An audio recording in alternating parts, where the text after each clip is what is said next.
왜? 누가 땡겨줘야 함 이거 봐가지고 누가 땡겨줘야 함 얼음이라고? 그렇죠. 네, 우리 굉장히 구독자분들 수준이 굉장히 높습니다. 아, 그럼요. 인사할 시간도 많습니다. 여러분의 시간을 낭비해드릴 느리지만 쿨한 과학. 랩미팅입니다. 반갑습니다, 교수님들. 반갑습니다. 그래서 볼츠만 방정식과 연력학 얘기를 해야 되는데 제 생각엔 이게 한 학기짜리 과정입니다. 그렇죠. 결국은 지금 저기서 이제 우리가 보고 있는 저 엔트로피의 공식을 잘 보시기 바랍니다. 저 왼쪽에 있는 저 S가 슈퍼맨이 아닙니다. S는 여기서는 이제 엔트로피를 의미하는 것이고요. 네. 오른쪽에 있는 저 K, 그다음에 약간 작은 글씨로 B가 있는데 저 B가 뭐의 약자겠습니까, 여러분? 볼츠만. 엄청 그렇죠. 볼츠만. 그래서 우리가 저 K 서브 B를 뭐라 부르냐면 볼츠만을 기념하기 위해서 볼츠만 상수라고 부릅니다. 자, 근데 더 중요한 것은 뒤에 있는 저 개념입니다. 자, 로그 함수가 나왔습니다. 그리고 오메가가 나왔어요. 오메가. 자, 오메가는 별게 아니에요. 그냥 오메가는 뭘 얘기하는 거냐면 저 시스템에서 저 입자들이 취할 수 있는 앞서 또 제가 엄청나게 열심히 설명했었던 자유. 경우의 수입니다. 근데 그러면 왜 경우의 수는 경우의 수인데 경우의 수에 왜 그냥 선형으로 비례하는 게 아니고 혹은 뭐 지수함수에 비례하는 게 아니고 로그. 2차 함수에 비례하는 것도 아니고 사인 함수에 비례하는 것도 아니고 뭐 여러 가지 함수가 있잖아요. 하필이면 로그 함수냐. 그렇죠. 그러니까 학생들한테 사실 로그가 왜 필요한지 얘기할 때 이거 딱 보여주면 됩니다. 오. 정보를 이해하기 위해서, 우주를 이해하기 위해서, 연력학을 이해하기 위해서 로그를 배워야 된다. 그렇죠? 로그라는 게 정말 별게 중요한 게 그럼요. 사람의 감각하고도 연결이 돼 있어요. 그렇죠. 사람의 감각이 뭐 2배다. 이 소리가 저 소리보다 2배 크다. 저게 밝기가 이거보다 저 밝기가 2배 밝다.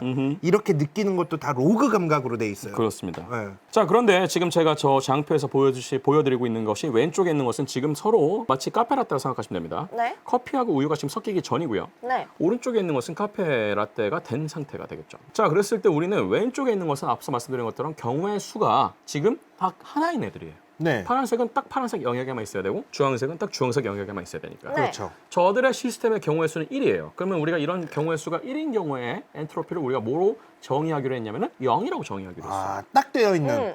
그러면 뭔가 1을 넣었을 때 0이 돼야 되니까 일단은 혹시 그럼 x 빼기 1일까? 아니면 뭐 혹은 다른 방식이 있을까? 또 로그 함수도 x에다가 로그에다가 1을 집어넣으면 0이 되잖아요. 그래서 일단은 뭔가 로그가 들어가야 되는 느낌을 조금씩 이제 배울 것 같은 느낌이 생각도 조금씩 못했어요. 들어오죠? 로그 1이 되면 0이 되니까. 그러니까요. 네. 자, 그런데 이제 우리가 지금 알고 싶은 건 뭐였냐면은 사실은 뒷부분에 더 자세하게 말씀드리겠습니다만 일단은 카페라떼가 섞이고 나면 얘들이 경우의 수가 엄청나게 많아지잖아요. 네. 근데 이 경우의 수가 사실은 엄청나게 많아져요. 예를 들어서 아까 얘기했던 것처럼 저들이 지금 뭐 제가 뭐 100개 중에서 3개를 뽑을 때 벌써 이미 100팩토리얼 뭐 이런 게 나온다고 그랬었잖아요. 그런데 사실은 걔네들이 입자 개수가 많아지면 많아져서 이 팩토리얼이라는 것은 사실은 거의 파워 펑션의 네. 이 형태를 띠고 있기 때문에 얘네들은 너무 많아지니까 엔트로피가 폭발하게 됩니다. 사실은. 그렇죠. 그래서 이제 사실은 이것도 우리의 직관하고 맞지 않아요. 그러니까 뭔가 이것을 중화시켜 줄 수 있는 혹은 이것을 한번 중개해 줄 수 있는 함수가 필요할 거라는 예상을 할 수 있는 거죠. 네. 그럼 이 함수가 뭐가 될지 제가 스스로 생각해 보자는 거죠.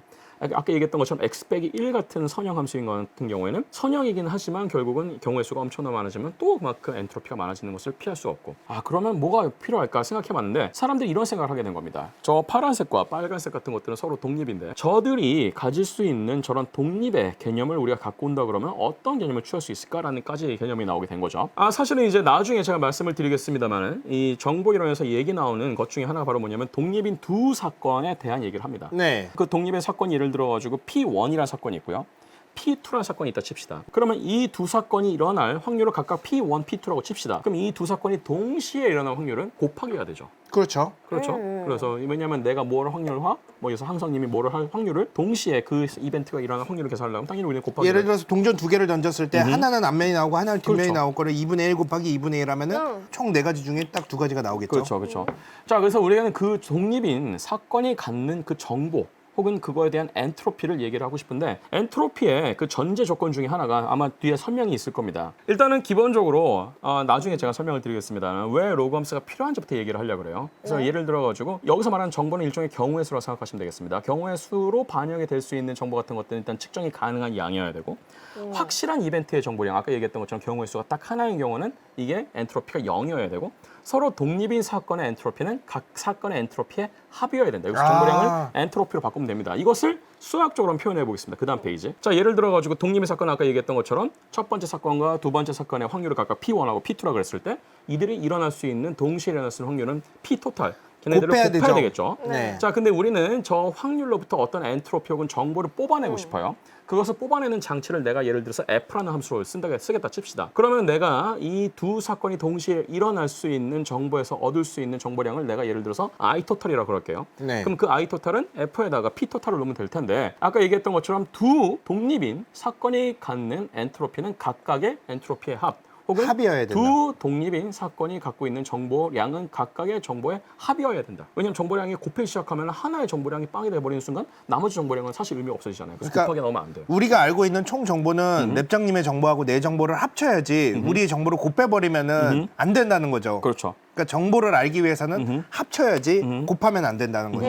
근데 일반적으로 경우의 수는 동시에 나올 경우를 구하기 위해서는 곱하기를 하잖아요. 네. 예를 들어서 앞면, 뒷면이 나올 확률은 2분의 1 곱하기 2분의 1을 하는 것처럼 네. 4분의 1이 된다는 것처럼. 그렇습니다. 그래서 결국은 여기서부터 우리가 나오는 게 아까 얘기했던 것처럼 경우의 수가 1일 때는 빵이 돼야 되고 확실한 정보일 때는 네. 빵이 돼야 되고 그다음에 두 독립인 사건의 정보량은 합이 곱하기가 합으로 변환될 수 있는 함수가 필요하다는 것이 여기서 이제 우리가 나오게 되는 것이죠. 음. 그 곱하기를 합으로 바꿔주는 함수가 세상에 딱 하나 존재합니다. 그 함수가 로그 로그 함수. 함수. 로그 함수. 그래서 로그가 나오게 되는 거죠. 사실은 이 혼합물에 대한 내용을 좀 더 말씀을 드릴 필요가 좀 있어요. 결국은 엔트로피를 그러면은 뭐 최대화하는 게 좋은 겁니까? 최소화하는 게 좋은 겁니까? 사실 이건 우리가 같이 판단할 수 있는 영역이 아니에요. 왜냐하면 이것은 이제 우리가 연력학적으로 들여다봐야 되는 프레임워크라고 말씀드렸었잖아요. 네. 그런데 요즘 들어와서 이 과학계 핫 이슈 중에 하나가 뭐냐면 내가 이 무질서도를 얼마나 잘 제어할 수 있느냐가 굉장히 오. 중요해지고 있습니다. 완벽하게 질서가 잡힌 상태도 아니고 완벽하게 무질서한 상태도 아니고 애매모호한 지점에서 무질서도가 딱 멈춰있는 어떤 상태가 있는데 그런 상태가 어떻게 보면 굉장히 재미있는 그런 물리적 현상을 만들어낼 수도 있는 시스템이 된더라. 그러면은 그거는 엔트로피를 컨트롤을 한다는 그렇죠. 의미인가요? 근데 앞서 말씀드린 것처럼 엔트로피를 컨트롤하기 위해서는 걔네들이 일단 닫힌 개가 되면 안 되겠죠. 외부에서 뭔가 에너지를 주거나 걔네들을 뭔가 강제적으로 정돈할 수 있는 뭔가의 작용은 들어가야 될 테니까. 네. 그래서 이제 우리는 바깥에 있는 외부의 환경의 엔트로피를 희생을 하면서 우리 시스템의 엔트로피를 컨트롤하는 거죠. 그런데 그런 것을 사람들이 요새 관심을 갖고 있는 이유 중에 하나가 새로운 차세대 반도체 소재를 만들고 싶어서 이걸 쓰는 사람도 있고요. 네. 그다음에 이제 제가 이 장표에서 설명을 드리고자 하는 몇 가지 사례 중에 하나가 바로 고엔트로피 촉매라는 존재가 있습니다. 네. 이 고엔트로피 촉매라는 것은 말 그대로 하이 엔트로피를 가지고 있는 촉매를 말하는 건데 아까 얘기했던 그런 카페라떼를 생각해 보십시오. 네. 얘네들이 서로 섞이고 나면 굉장히 어질어질하잖아요. 그렇죠? 굉장히 자기네들 마음대로 랜덤하게 분포하고 있잖아요. 그런데 이 랜덤하게 분포하고 있는 게 이제 카페라떼가 아니고 하나하나가 다 서로 다른 원소라고 한번 생각해 보십시오. 어떤 것들은 철 원소고 어떤 것들은 구리 원소고 어떤 것들은 은 원소고 어떤 것들은 금 원소예요. 그래서 이런 원소들이 서로 제각각 제 자리를 막 마구잡이로 차지하고 있다 그런다면 이들이 갖고 있을 수 있는 경우의 수는 엄청나게 많아질 겁니다. 네, 엄청나죠. 그러면은 그 경우의 수에다가 로그를 취하면 우리가 뭐가 난다고 했죠? 엔트로피가 된다고 했잖아요. 네. 그 경우의 수가 많아지면 많아질수록 로그를 취하면 어쨌든 간에 걔네들은 같이 증가를 하게 될 테니까 엔트로피가 높아지게 될 겁니다. 네. 자, 그런데 이렇게 우리가 미리 어느 정도는 좀 이 엔트로피가 잘 좀 높아진 그렇지만 네. 너무 높지는 않은 그런 상태를 만들었을 때 되게 재미난 현상들이 많아요. 저 왼쪽에 나와 있는 게 뭐냐면은 고엔트로피 촉매를 이제 가시화한 어떤 이제 일러스트레이션이라 보시면 되겠습니다.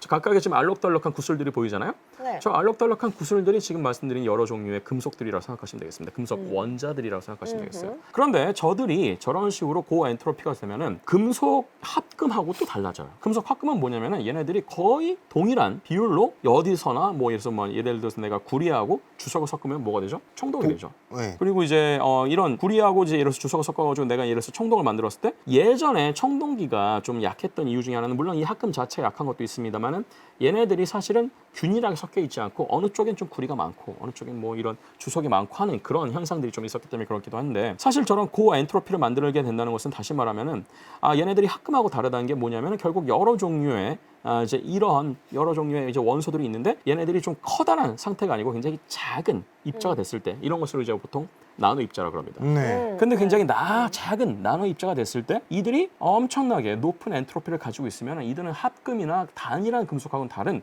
형태의 화학적인 특징을 가질 수 있다라는 게 보여진 거예요. 근데 그 특징 중에 하나가 바로 뭐냐면 예전에 세상에선 존재할 수 없었던 그런 촉매 같은 게 만들어질 수 있는 거예요. 그럼 촉매가 뭡니까 우리가? 뭔가 화학 반응이 일어날 수 있게 도와주는 거죠. 그렇죠. 화학 반응을 더 빠르게 만들어서 주거나 아니면은 화학 반응이 일어나려면 엄청나게 높은 에너지 장벽을 통과했어야 되는데 그 에너지 장벽을 엄청나게 낮게 만들어주는 그런 촉매들을 만들어낼 수 있는데 그게 원래 개념에서는 잘 만들어지기가 어려웠었는데 저런 고엔트로피 촉매 같은 경우에는 어떻게 보면은 그 산을 굳이 넘어가지 않더라도 터널을 하나 만들어준 거예요. 아니면 산을 애둘러 갈 수 있는 지름길을 하나 보여준 거예요. 근데 문제는 오늘은 어쨌든 간에 그 산을 넘어가기만 하면 되는 거거든요. 근데 그 산을 굳이 내가 정상을 밟지 않더라도 산을 통과하거나 그럼 애들러 가거나 가기만 하면 우리 목적지까지만 가면 케이블카 타고 오케이. 가면 되는 거야. 그렇죠. 근데 그런 것들을 이제 보통 우리가 촉매라 부르는데 이 촉매는 사실은 우리의 이 현대 문명에서는 굉장히 중요할 수밖에 없는 소재입니다. 사실은 이런 촉매를 어떻게 이제 우리가 잘 쓰느냐에 따라서 좀 과장되게 얘기하면은 이런 것도 만들 수가 있어요. 뭐 예를 들어서 이제 현대판 연금술 같은 것도 할 수 있어요. 제가 물론 이걸 이제 약간 과장된 표현으로 말씀드린 건데 이것을 이제 우리가 약간 비유적으로 얘기한다면 이런 겁니다. 이제 정말 예전에는 엄청나게 많은 노력을 했어야 되고 엄청나게 오랜 시간이 걸리는 그런 작업들을 굉장히 빠른 시간 동안에 또 이제 촉매가 하는 역할은 뭐냐면 반응을 단순히 가능하게만 하는 것도 있지만 예를 들어서 내가 A하고 B를 반응시켰을 때 C가 나오는 반응이 있다 칩시다. 그게 우리가 원래 원하는 반응인데 A하고 B를 반응시켰더니 C가 나오지 않고 D가 나왔어요. E가 나왔어요. F가 나왔어요. 그래서 E, D, F가 갑자기 다 나왔어요. 근데 나는 100% C만 얻고 싶어요. 그런데 사실 C는 한 5%밖에 안 나오고 뭐 D하고 E가 대부분을 차지하고 있어요. 그러면 내가 만약에 C를 골라내기 위해서는 그걸 또 분리를 해야 되겠잖아요. 그렇죠. 분리하려면 또 이게 무슨 일이 됩니까? 엔트로피를 역전해야 되는 일이 생기죠. 네. 그 분리를 촉매해서 미리 자기 엔트로피를 그만큼 높여주는 것을 대가 삼아서 해줄 수 있다면 그럼 반대로 얘기하면 C를 100%로 거의 100%에 가깝게 만들어줄 수 있는 경로, 비밀의 이런 지름길을 보여줄 수 있다면 엄청나게 높은 가치를 갖는 촉매가 되겠죠. 이런 것들을 이제 우리가 뭐라 부르냐면은 선택도 혹은 수율이라고도 합니다. 화학 반응에서는. 수율을 조절하는 데서도 이런 엔트로피를 높은 엔트로피를 갖고 있는 촉매가 굉장히 큰 역할을 합니다. 그래서 왼쪽에 나와 있는 것이 이제 바로 이런 고엔트로피 촉매가 어떤 일을 하는지를 좀 모식도로 보여주는 거고 오른쪽에 나와 있는 것이 이제 왼쪽에 저 Y축은 저것이 가지고 있는 에너지 장벽을 얘기하는 거죠. 산이 그렇습니다. 얼마나 높냐. 그렇습니다. 그다음에 저 X축은 반응을 하고 있는 일종의 경로라고 생각하시면 되겠습니다. 맨 왼쪽에 있는 골짜기가 시작점이고 맨 오른쪽에 있는 골짜기가 뭐 종착점이라고 생각하시면 됩니다. 네. 근데 지금 말씀드린 것처럼 저 산을 넘어가야 되는데 저 산의 높이가 낮아진다든지 심지어는 저 산에 절대 통과하지 않고 다른 방향으로 갈 수 있다든지 지금 저기서는 반응 경로를 한 차원에서만 보여드렸잖아요. 네. 근데 이 반응 경로도 있고 이 반응 경로도 있고 이 반응 경로도 있으면 이제 X축도 있고 Y축도 있고 Z축도 있는 것처럼 여러 디멘전이 생길 수가 있어요. 그 여러 디멘전에 숨겨진 패스를 발견할 수 있습니다.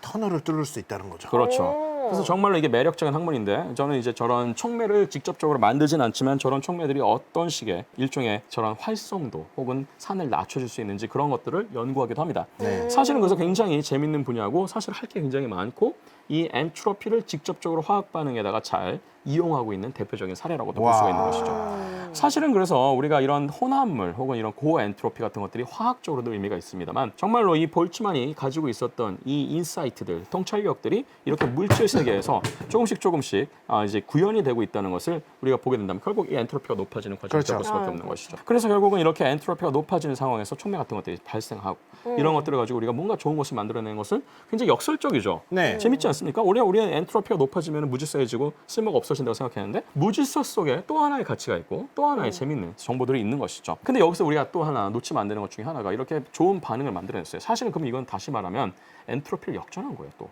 거꾸로? 예를 들어서 A를 반응시켜서 C, D, E가 나와야 되잖아 원래는. 네네. 근데 C만 나오게 된다는 것은 경우의 수가 굉장히 작아진 거잖아요. 아, 그렇죠. 그렇죠. 그러니까 이건 무슨 얘기냐면 이 반응에서 우리는 지금 엔트로피를 역전시킨 거잖아요. 반대로 얘기하면 원래는 이게 골고루 나와야 되는데 그렇죠. 경우의 수가 많아지는 게 그렇죠. 엔트로피가 증가하는 건데 그렇죠. 경우의 수를 줄여버렸잖아요. 그러니까 뭔가 이제 이 엔트로피를 낮췄다는 것은 반대로 얘기하면 밖에다가는 폐열을 버렸다는 얘기예요. 여기서 이제 이 폐열을 우리가 영어로 웨이스트잇이라 그럽니다. 폐열? 폐열. 네네. 폐기물 할 때 폐자입니다. 근데 폐열이라는 것은 뭐냐면 이런 겁니다. 우리가 이 뜨거운 물로 샤워를 해요. 샤워를 하고 이제 욕조에다 물을 받아놨어요. 네. 근데 얘네들이 이제 샤워하고 나서 오랜 시간이 지나면 식었죠. 그 열은 어디로 갔을까 그러면?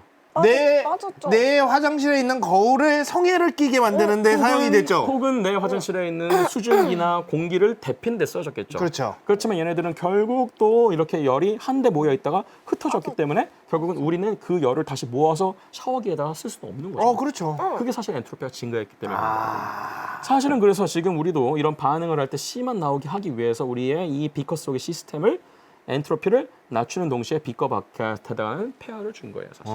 그래서 이제 빛과 바깥에서는 원래는 이런 엔트로피가 증가했으면 안 되는데 심한 선택적으로 반응을 시키는 그 상황 때문에 결국은 밖에서는 우리가 알지 못하는 정도로 또 엔트로피가 증가를 와. 한 겁니다. 사실은 그래서 우리가 지금 아까도 말씀드렸던 것처럼 이 인간이 문명을 발전시키는 것이나 이렇게 뭔가 자연의 무질서를 역행을 하거나 이런 것들은 결국 인간의 의지라고 얘기는 하지만 결국은 우리는 인간들은 이 우주에다가 폐열을 계속 버리고 있는 거예요. 그래서 이제 엔트로피의 이런 시간의 화살에 대해서 이제 우리가 제일 잘 알고 있는 것은 뭐 예를 들어서 이제 이 시간의 화살이라는 것을 굉장히 많이 언급하고 심지어 뭐 책도 쓰셨던 이제 스티븐 호킹 박사, 네. 그죠? 그래서 이분의 이제 그 가장 유명한 저작 중에 하나는 이제 시간의 역사. 근데 그 역사라는 것 자체가 이미 화살표가 이미 그 안에 가정이 되고 있죠. 역사는 한 방향으로 흘러가니까. 그래서 이제 그러면은 이 호킹 박사가 얘기한 건 뭐냐면은 시간이 지남에 따라서 무질서 혹은 엔트로피가 증가하는 현상은 결국은 시간에 화살이 존재한다는 거. 네. 화살이 존재한다는 것은 역시 다시 말하면 대칭이 없다는 겁니다. 그렇죠. 엔트로피가 증가하는 데 있어서는 양방향 화살이 아니고 한 방향 한방향의 화살이다. 그다음에 그 한 방향 화살은 과거에서 미래로 흘러가는 단방향 화살이라는 거죠. 네. 그럼 반대로 얘기하면 시간이라는 것은 왜 흘러가느냐? 반대로 얘기하면 엔트로피가 증가해야 되니까. 어디에서? 닫힌 우주에서는. 네. 그래서 결국은 시간이라는 것을 우리가 디파인하기, 정의하기 위해서는 결국 엔트로피라는 개념을 빌려올 수밖에 없다는 거예요. 그래서 이제 결국은 이 시간의 단방향에 대해서 사실을 더 정확하게 얘기하신 이거 사실 error of time이라는 이 용어를 처음 쓰신 분이 굉장히 유명한 천문학자인 이 아서 에딩턴이라는 천문학자입니다. 그러니까 에딩턴이 훨씬 전의 뿐이기 때문에 스티븐 호킹보다 훨씬 전의 그렇죠. 뿐이기 때문에 먼저 쓰셨죠. 그렇죠.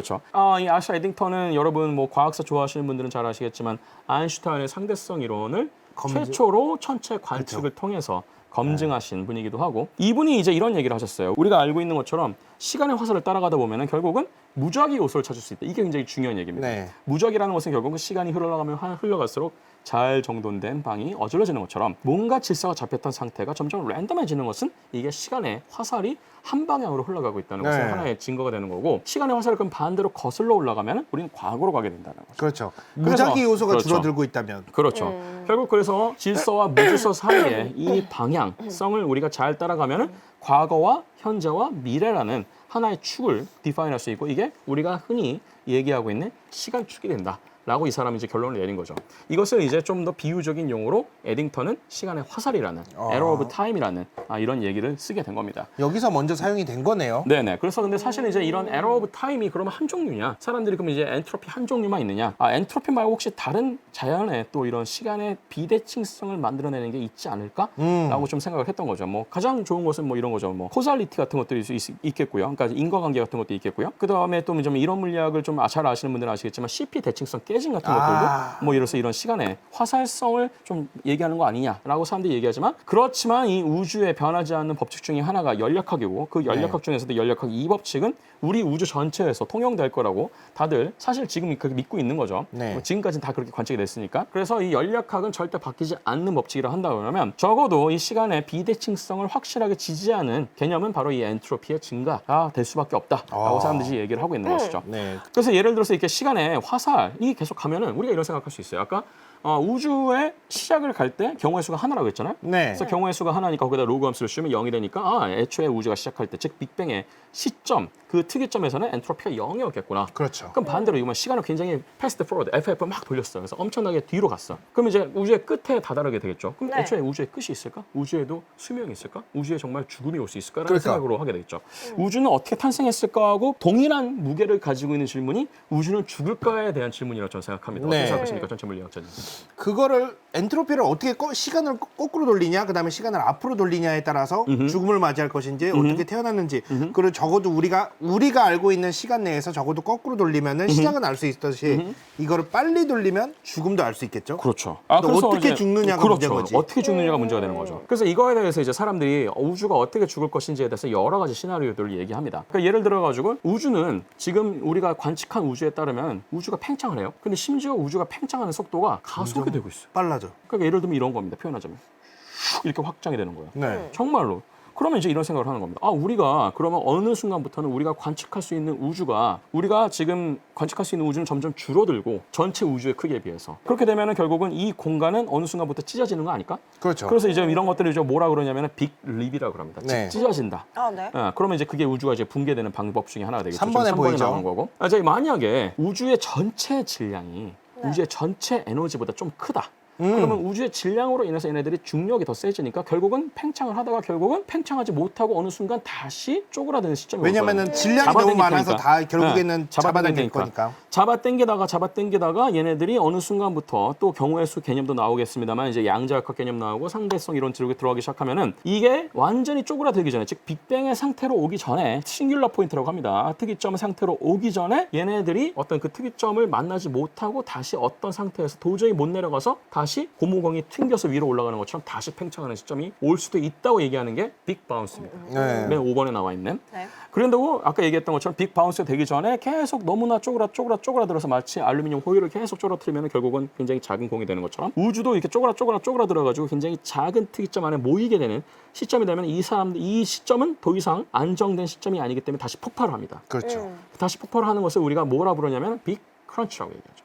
그래서 결국은 이 빅 크런치하고 빅 바운스는 되게 비슷한 개념인 것 같은데 사실은 엄밀히 얘기하면 좀 서로 다른 개념입니다. 왜냐하면 여기서부터 약간 철학적인데 빅 바운스는 우리 우주가 계속 그냥 우리 우주예요. 그렇죠. 우리 진동을 우주는 하는 계속 거죠. 사인 함수예요. 쪼그라들었다가 커졌다가 쪼그라들었다가 커졌다가 물론 이 주기는 어마어마하겠죠. 몇백조 년이 될 겁니다. 아마. 네. 아마 더 커질 수도 있겠고요. 빅크런치는 싱귤러 포인트로 다시 오잖아요. 싱귤러 포인트를 거치면은 다른 우주가 돼요. 그러니까 뻥하고 터졌도 우리가 살고 있는 우주가 태어났듯이 다른 우주가 태어날 이건 수 있는 다른 거죠. 거죠. 사실은 물론 이제 우리는 거기까지 가본 경험도 없고 그 증거도 우리가 없기 때문에 그런 시나리오를 상상만 할 수 있을 뿐이지만 사실 이런 우주의 죽음에 대해서 엔트로피의 개념에서 논하는 것이 굉장히 중요해지는 개념 중에 하나가 바로 빅 프리즈라는 개념이 들어오거든요. 빅 프리즈.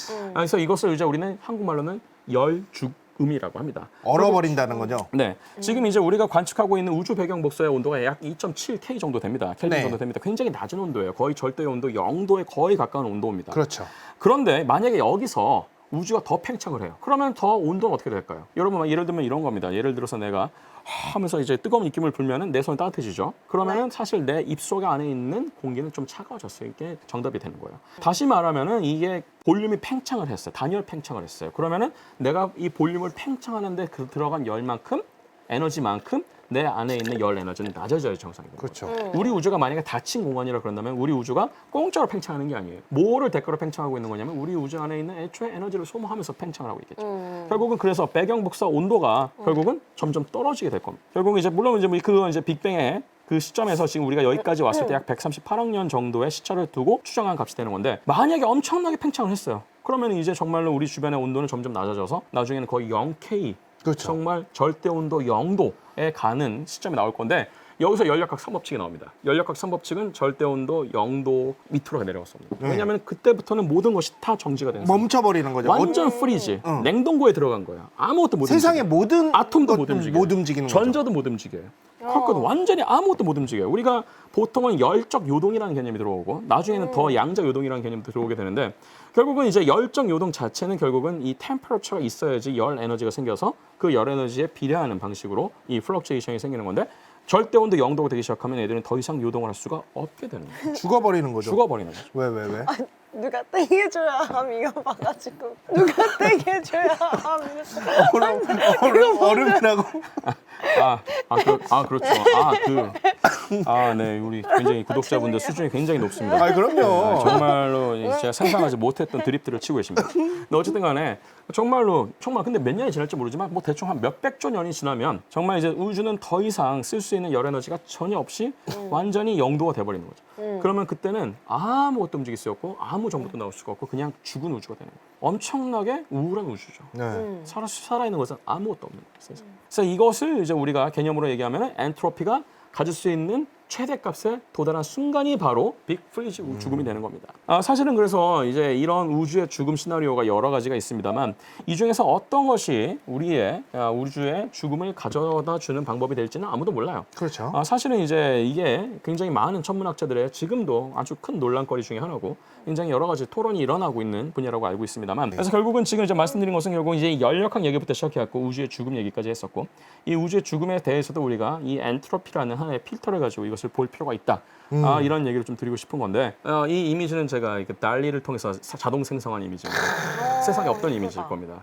이쁘죠? 네. 근데 이제 볼츠만 뇌라는 것은 결국 또 볼츠만이 또 나왔잖아요. 네. 제가 볼츠만에 관련된 건 다 긁어 모으려고 했었는데, 근데 이제 볼츠만 뇌는 뭐냐면 결국 이 우주가 빅 프리즈, 즉 열적인 죽음을 맞았어요. 그러면 네. 더 이상 아무것도 일어날 것 같지가 않잖아요. 그럼에도 불구하고 얘네들은 아주 미세한 양자 요동에 의해서 아주 오랜 시간이 지나면 아주 미세한 확률이지만 0은 아닌 어떤 확률에 의해서 자동적으로 이런 정보가 마치 누가 시킨 것인 양 이런 고도의 정보를 처리할 수 있는 시스템이 완성될 수 있는 확률이 존재합니다. 그 열적 죽음의 상태에서도. 그 확률을 이해하기 위해서는 이제 우리가 양자 요동이라는 개념도 같이 이해를 하셔야 되는데. 그 양자 요동이라는 게 이제 네. 예를 들면은 아무것도 없는 곳에서 입자가 튀어나오고 반입자가 튀어나와서 서로 소멸을 하고 그런 상황에서 기본적으로 저런 뇌가 이제 갑자기 튀어나올 수 있는 거죠. 갑자기 생각을 하고 사라지는 거지. 물론 어마어마하게 거의 0에 가까운 확률이에요. 근데 0은 아니에요. 근데 이걸 우리가 그럼 이게 0에 가까운 확률인데 0은 아니다는 게 도대체 무슨 의미냐? 우리가 그럼 보통 우리의 인생에서 뭐 100년에 한 번 일어나는 확률도 굉장히 작다 생각하잖아요. 그렇죠.